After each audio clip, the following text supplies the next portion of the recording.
십자가 그 사랑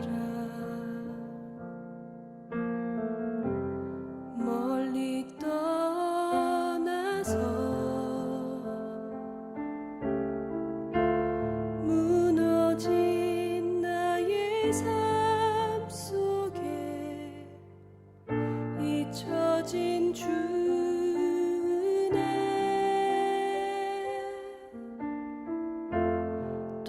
같은 내 마음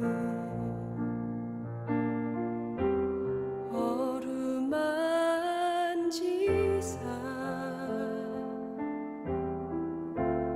다시 일으켜 세우신 주를 사랑합니다.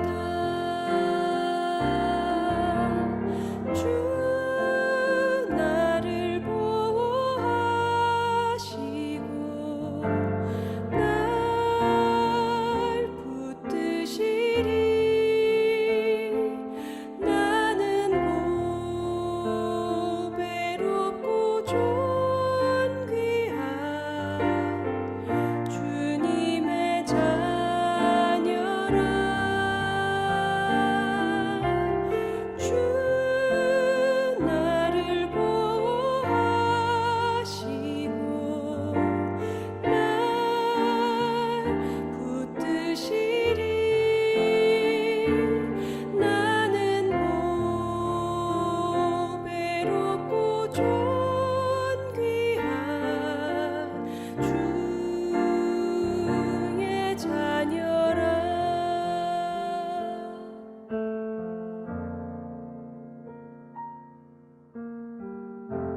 지나간 일들을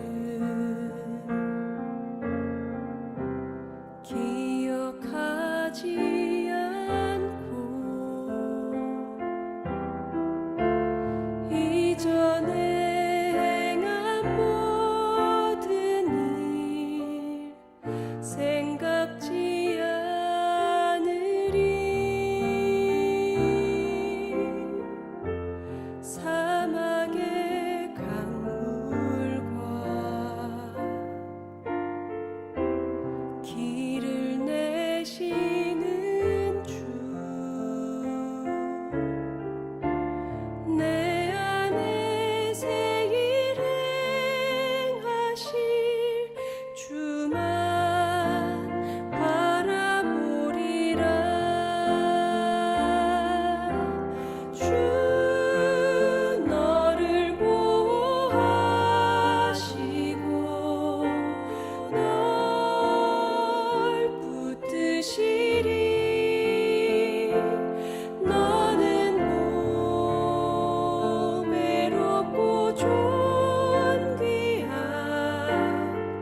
주님의 자녀라. 주 너를 보호하시고 널 붙드시리. 너는 보배롭고 존귀한 주의 자녀라.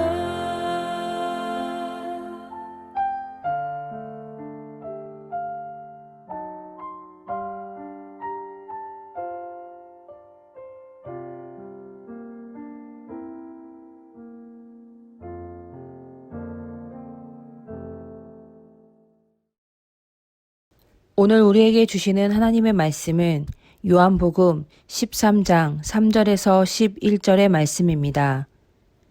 저녁 먹는 중 예수는 아버지께서 모든 것을 자기 손에 맡기신 것과 또 자기가 하나님께로부터 오셨다가 하나님께로 돌아가실 것을 아시고 저녁 잡수시던 자리에서 일어나 겉옷을 벗고 수건을 가져다가 허리에 두르시고 이에 대야에 물을 떠서 제자들의 발을 씻으시고 그 두르신 수건으로 닦기 시작하여 시몬 베드로에게 이르시니 베드로가 이르되 주여 주께서 내 발을 씻으시나이까.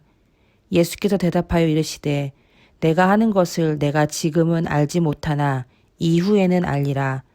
베드로가 이르되 내 발을 절대로 씻지 못하시니이다. 예수께서 대답하시되 내가 너를 씻어주지 아니하면 내가 나와 상관이 없느니라. 시몬 베드로가 이르되 주여 내 발뿐 아니라 손과 머리도 씻어 주옵소서. 예수께서 이르시되 이미 목욕한 자는 발밖에 씻을 필요가 없느니라. 온몸이 깨끗하니라. 너희가 깨끗하나 다는 아니니라 하시니 이는 자기를 팔 자가 누구인지 아심이라. 그러므로 다는 깨끗하지 아니하다 하시니라. 아멘. 예수님은 유월절 전날에 벌어질 모든 일을 알고 계셨습니다.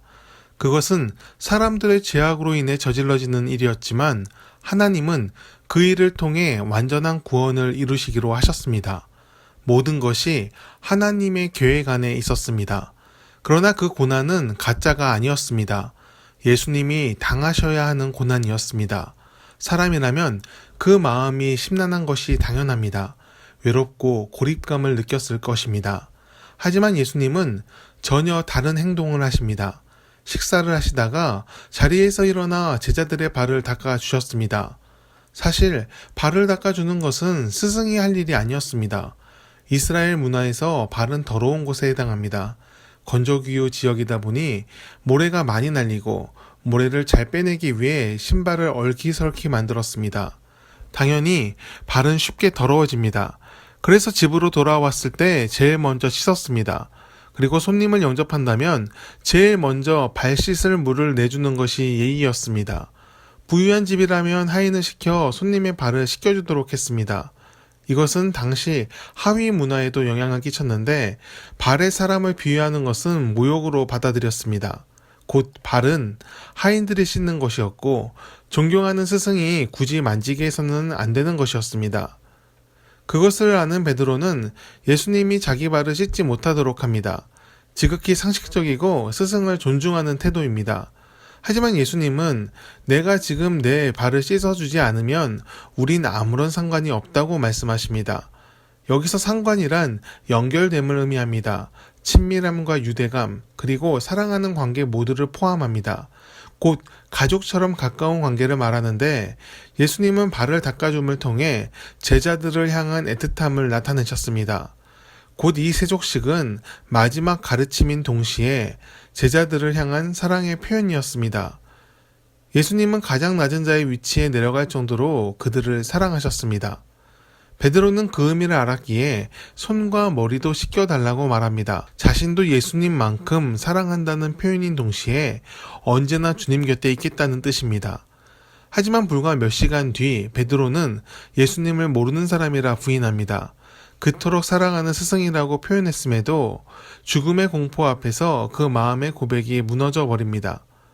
예수님은 베드로의 이러한 행동을 먼저 알고 계셨습니다. 그럼에도 불구하고 발을 닦아주셨습니다. 이는 주님의 사랑이 조건에 따라 달라지는 것이 아님을 알려줍니다. 우리가 있기 전부터 우리를 사랑하셨고 우리의 죄악과 상관없이 그 사랑은 끊어지지 않았습니다. 그 끊어지지 않는 사랑 때문에 베드로는 다시 일어설 수 있었고 오늘 우리도 회개의 은혜를 안고 하나님의 사람으로 살고 있습니다. 십자가의 고통을 앞두고 있던 밤에도 주님은 그 마음을 사랑으로 채우셨습니다. 우리는 이 점을 잊지 않아야 합니다.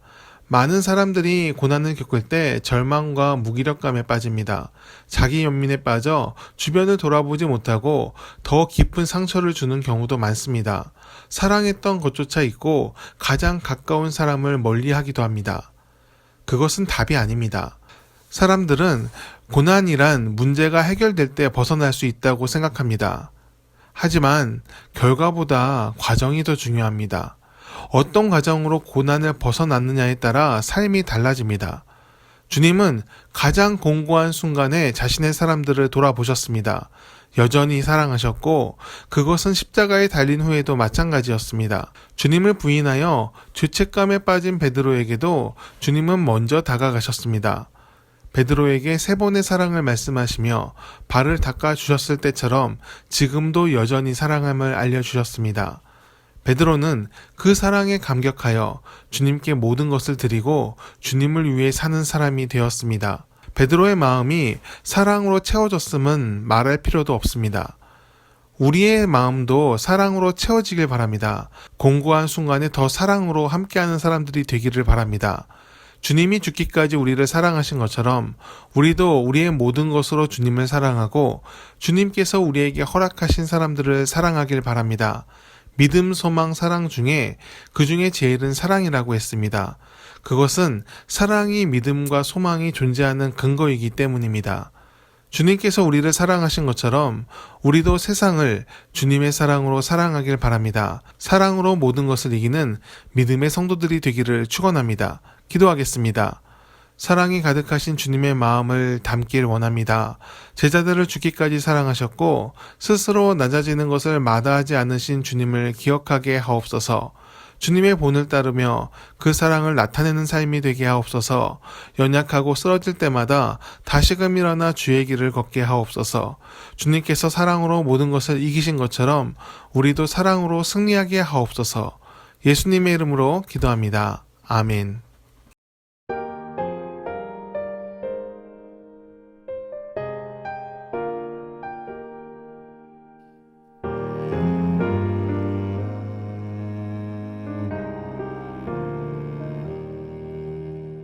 나의 삶 속에 그네 가족하네.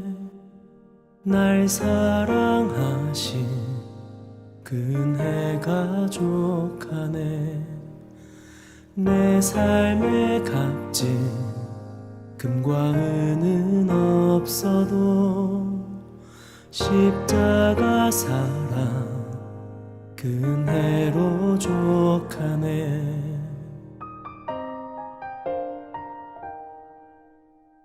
나의 삶 속에 그네 가족하네. 날 사랑하신 그네 가족하네.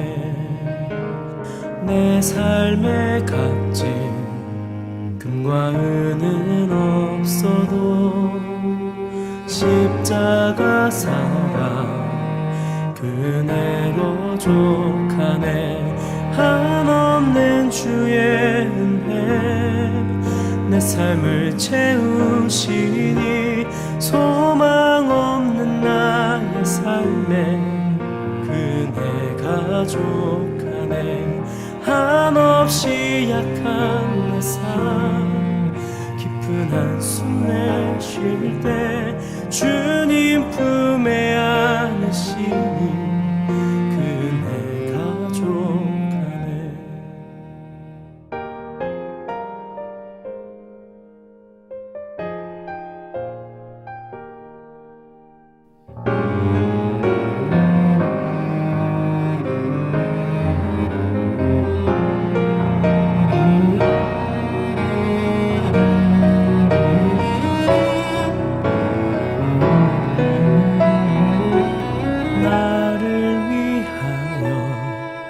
십자가를 지셨네. 죄 없으신 주 나를 위해 오셨네. 내 삶을 드려 이제 고백하리라. 내 삶의 고백 그네로 살리라. 한없는 주의 은혜 내 삶을 채우시니 소망 없는 나의 삶에 그네 가족하네. 한없이 약한 내 삶 깊은 한숨 내쉴 때 주님 품에 안으시니